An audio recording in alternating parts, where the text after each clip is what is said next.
வணக்கம். முரட்டுக்காலை கோடீஸ்வரன் ஸ்ட்ராட்டஜியோட 1 year back testing ரிசல்ட்டை நம்ம ஷேர் பண்ணிகிட்டே வரோம்.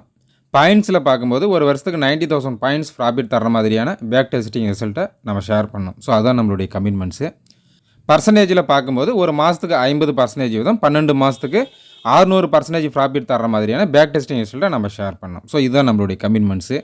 இல்லை நம்பர் ஆஃப் ட்ரேடிங்ஸ் அப்படின்னு பார்க்கும்போது ஒரு வருஷத்துக்கு 250 ட்ரேடிங் டேஸ் ஆவரேஜ்.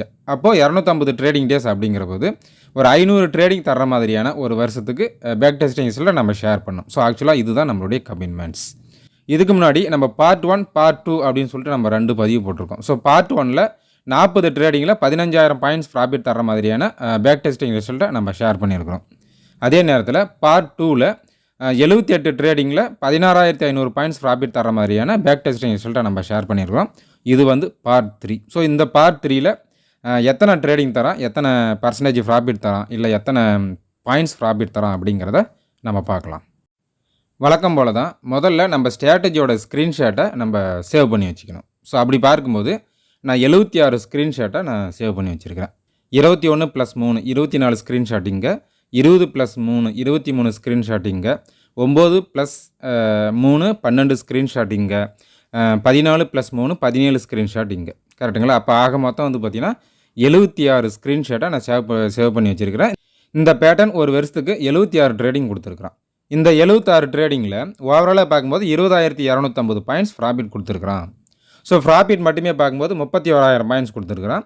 லாஸ் மட்டும் பார்க்கும்போது ஒரு 10,750 பாயிண்ட்ஸ் லாஸ் கொடுத்துக்கிறோம். அப்போ 31,000லேருந்து 10,750 பாயிண்ட்ஸ் நம்ம கழிக்கும்போது 20,250 பாயிண்ட்ஸ் ஓவராலாக நம்மளுக்கு ப்ராஃபிட் நிற்குது.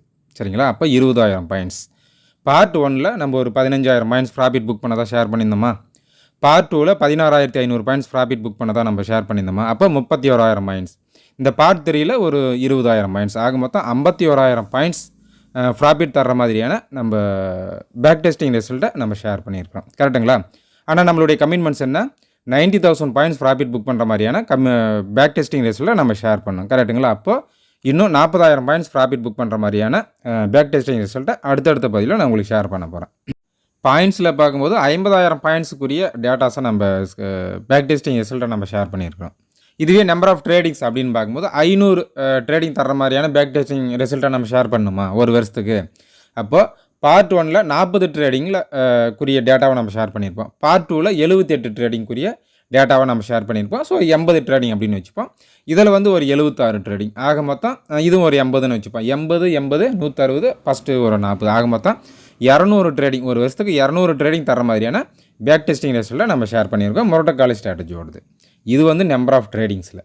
இதுவே பர்சன்டேஜில் பார்க்கும்போது ஒரு வருஷத்துக்கு நம்ம 600% ப்ராஃபிட் புக் பண்ணுற மாதிரியான பேக் டெஸ்டிங் ரிசல்ட்டை நம்ம ஷேர் பண்ணோமா?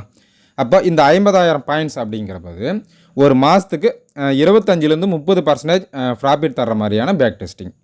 இதுவே ஒரு வருஷத்துக்கு அப்படிங்கிற போது 300லேருந்து 350% ப்ராஃபிட் புக் பண்ணுற மாதிரியான பேக் டெஸ்டிங் ரிசல்ட்டை நம்ம ஷேர் பண்ணியிருக்கோம். அப்போ இன்னும் பேலன்ஸ் எவ்வளோ இருக்குது? இன்னும் ஒரு 250% ஒரு வருஷத்துக்கு ப்ராஃபிட் புக் பண்ணுற மாதிரியான பேக் டெஸ்டிங் ரிசல்ட்டை நம்ம அடுத்தடுத்து நம்ம ஷேர் பண்ண போகிறோம். சரிங்களா? முரட்டுக்காலை கோடீஸ்வரன் ஸ்ட்ராட்டஜியோடது.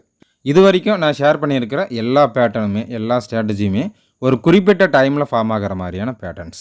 அதாவது அந்த டைமில் நம்ம வாட்ச் பண்ணி அந்த பேட்டர்ன் இந்த ஸ்ட்ராட்டஜி ஃபார்ம் ஆயிருந்ததுன்னா அதை பேஸ் பண்ணி நம்ம ட்ரேடிங் பண்ணுவோம். ஸ்டாப் லாஸும் டார்கெட்டை செட் பண்ணிவிட்டு விட்டுருவோம். ஒன்று ஸ்டாப் லாஸ் அடிக்கும், இல்லை டார்கெட் அடிக்கும். ஸோ அந்த மாதிரி. அடுத்து ப்ராஃபிட் ரேஷியோ வந்து 1:4 வரும். அதாவது நம்மளுக்கு லாஸ் வந்ததுன்னா ஃபிக்ஸ்டு லாஸ் தான் 250 பாயிண்ட். அதே போல் ப்ராஃபிட் கிடச்சிதுன்னா 1000 பாயிண்ட்ஸ் ஃபிக்ஸ்டு பாயிண்ட்ஸ். அப்போது ப்ராஃபிட் ரேஷியோ இப்போ 250 × 4 1000 பாயிண்ட்ஸ் வருதுங்களா? அப்போ ப்ராஃபிட் ரேஷியோ 1:4. அடுத்து நம்மளுடைய இந்த முரட்டுக்காலை கோடீஸ்வரன் ஸ்ட்ராட்டஜியை பயன்படுத்தி இந்தியன் மார்க்கெட்டில் நம்ம ட்ரேடிங் பண்ண முடியுமா? நிஃப்டி பேங்க் நிஃப்டிக்கு ஒர்க் ஆகுமா அப்படின்னு சொல்லிட்டு நிறைய பேர் கேட்குறீங்க. So Nifty bank Nifty Indian மார்க்கெட்டுக்கு ஒர்க் ஆகாது. நான் ஓப்பனாகவே சொல்லிடுறேன். ஏன்னா நான் ஃபாரெக்ஸ் மார்க்கெட்டில் தான் இதை பேக் டெஸ்டிங் பண்ணியிருக்கேன். நம்ம எங்கே பேக் டெஸ்டிங் பண்ணியிருக்கோமோ, என்ன கரன்சி பேரில் நம்ம பேக் டெஸ்டிங் பண்ணியிருக்கோமோ அங்கே மட்டும்தான் நம்ம ட்ரேடிங் பண்ணோம். அப்போ இந்தியன் மார்க்கெட்டுக்கு ஒர்க் ஆகாது. Only for forex. சரிங்க நண்பர்களே, ஒரு வருஷத்துக்கு 50,000 பாயிண்ட்ஸ் ப்ராஃபிட் தர மாதிரியான, ஒரு வருஷத்துக்கு 350% ப்ராஃபிட் தர மாதிரியான, ஒரு வருஷத்துக்கு 200 ட்ரேடிங் ப்ராஃபிட் தர மாதிரியான பேக் டெஸ்டிங் ரிசல்ட்டை நான் உங்களுக்கு ஷேர் பண்ணியிருக்கிறேன். இன்னும் ஒரு வருஷத்துக்கு 40,000 பாயிண்ட்ஸ் ப்ராஃபிட் தர மாதிரியான, இன்னும் ஒரு வருஷத்துக்கு 300 ட்ரேடிங் தர மாதிரியான, இன்னும் ஒரு வருஷத்துக்கு 250 பாயிண்ட்ஸ் ப்ராஃபிட் தர்ற மாதிரியான பேக் டெஸ்டிங் ரிசல்ட்டை நான் அடுத்தடுத்த பதிவில் நான் உங்களுக்கு ஷேர் பண்ணுறேன். சரிங்க நண்பர்களே, நன்றி.